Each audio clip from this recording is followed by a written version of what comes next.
Allez, je vous embarque à nouveau avec moi pour 2 jours dans les bois. Partons sur une note naturaliste cette fois. Vous avez bien lu Sirène. Ce coup-ci, je ne vais pas partir sur du second degré. Enfin, presque. Il existe bel et bien une créature vivante méritant ce titre. Elle rôde dans nos lacs et rivières. Cet animal semi-aquatique a une allure de petite panthère des eaux. Elle n'a pas d'écailles, mais du poil de bourre et de jarre. J'ai nommé la loutre d'Europe. Partons donc ensemble à la manière des pisteurs sur ces traces palmées, à la recherche d'indices de présence.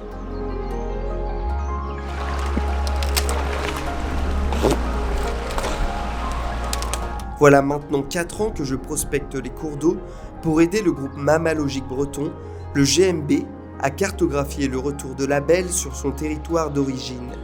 Grâce aux données recueillies par les bénévoles et membres de l'association, nous pouvons connaître l'animal un peu mieux, la préserver des risques anthropiques, sensibiliser le public et l'aider à faire son grand retour partout en France.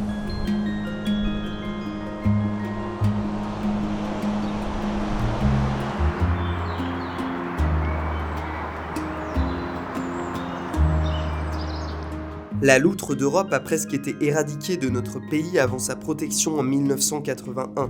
La bête était chassée pour sa fourrure et sa tendance à concurrencer les humains pêcheurs. Certaines poches de population retranchées ont survécu, dont une petite en Centre-Bretagne. Aujourd'hui, les descendants de ces loutres rebelles recolonisent les cours d'eau. Les hommes n'ont plus besoin de peau de bête pour se vêtir. La mondialisation n'a pas que des défauts. Les mœurs et les mentalités ont également changé. Sa bonne bouille lui sauve la mise. Homo sapiens est en train de se rendre compte qu'il a besoin des autres pour survivre.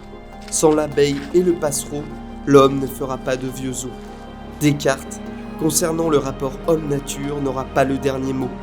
Enfin, je l'espère. La loutre m'a toujours fasciné.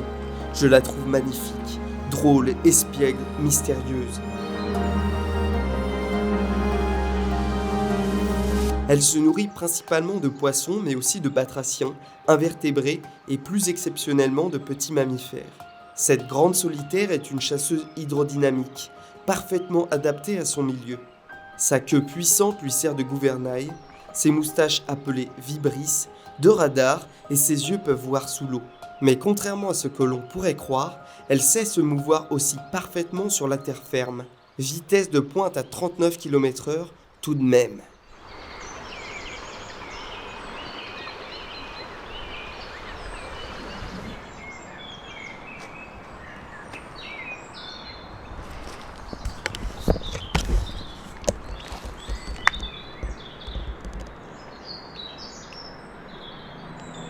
Ah, j'en ai usé des bottes pour pouvoir observer l'Outra dans son milieu naturel. Jamais je n'ai pu la voir proche de chez moi. Je n'ai croisé son regard joueur seulement que via mes caméras automatiques. Cependant, l'année passée, j'ai pu réaliser mon rêve lors d'un voyage au-dessus du cercle polaire arctique. Sur les îles Lofoten, pays de vent et d'écume, 2 familles de loutres survivaient dans des cabanes de pêcheurs proches de là où l'on vivait. Quelle expérience indescriptible de voir la créature tant rêvée dans ce paysage onirique.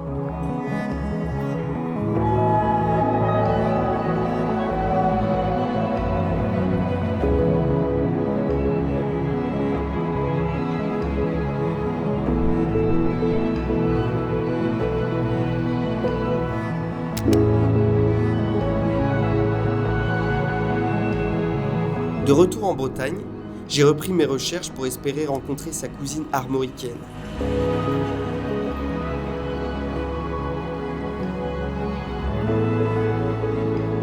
Malheureusement, ici, c'est une autre paire de manches. La belle garde en mémoire les traumatismes de ses aînés. Elle sait se faire discrète. En breton, on la nomme Kidou, qui veut dire chien blanc. Je rentre au camp de base bredouille, mais heureux. Passer mon temps au bord d'une rivière suffit à me combler. Pas compliqué le bonhomme.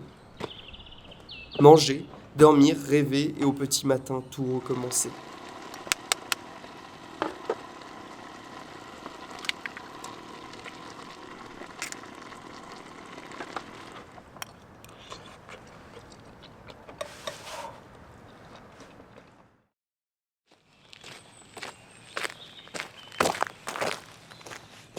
Réveil aux aurores, direction l'affût au bord de l'estran. Je suis venu ici maintes fois car des ornithologues du coin y ont observé la loutre en plein jour, le Graal du loutrier.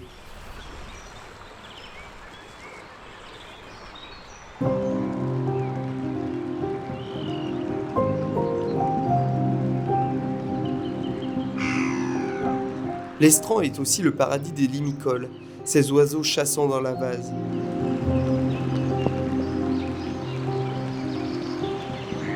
On ne s'ennuie jamais ici. Il se passe toujours quelque chose.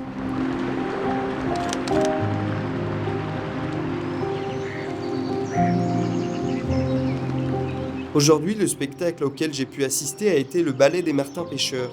La saison des amours est en marche. Les bourgeons et les hormones s'excitent.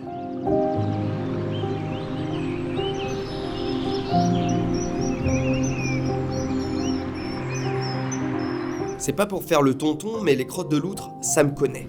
On me prend parfois pour un gars bizarre. Ça me va.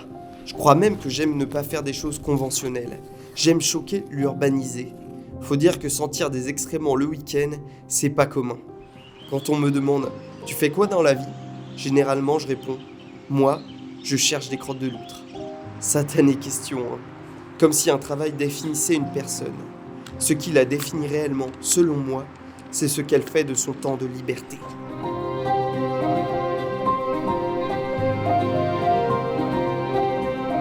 Les crottes de loutre que l'on nomme épreintes sentent le miel. Étudier les étrons est l'une des meilleures façons pour savoir si l'espèce est présente dans les zones que l'on prospecte. Devenir loutrier, c'est tout un art, c'est tout un monde. Cette prédatrice a son lexique dédié rien que pour elle. Sa maison se nomme la catiche, son petit le loutron et sa salle de bain la place de Ressuie.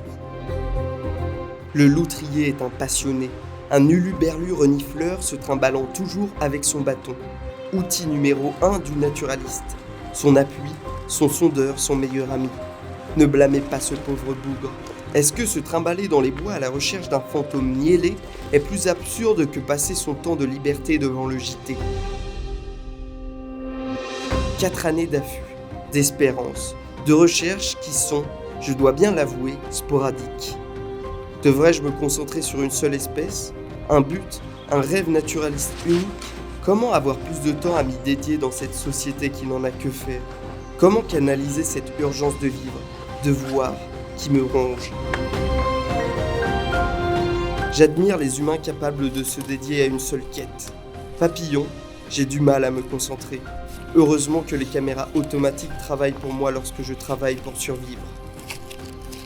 En parlant de caméras, je décide d'en placer une à un endroit stratégique avant de quitter la zone. Elle sera pointée vers un tronc de marquage que j'ai repéré hier en sortant de mon affût. La bête osera-t-elle pointer le bout de son museau ?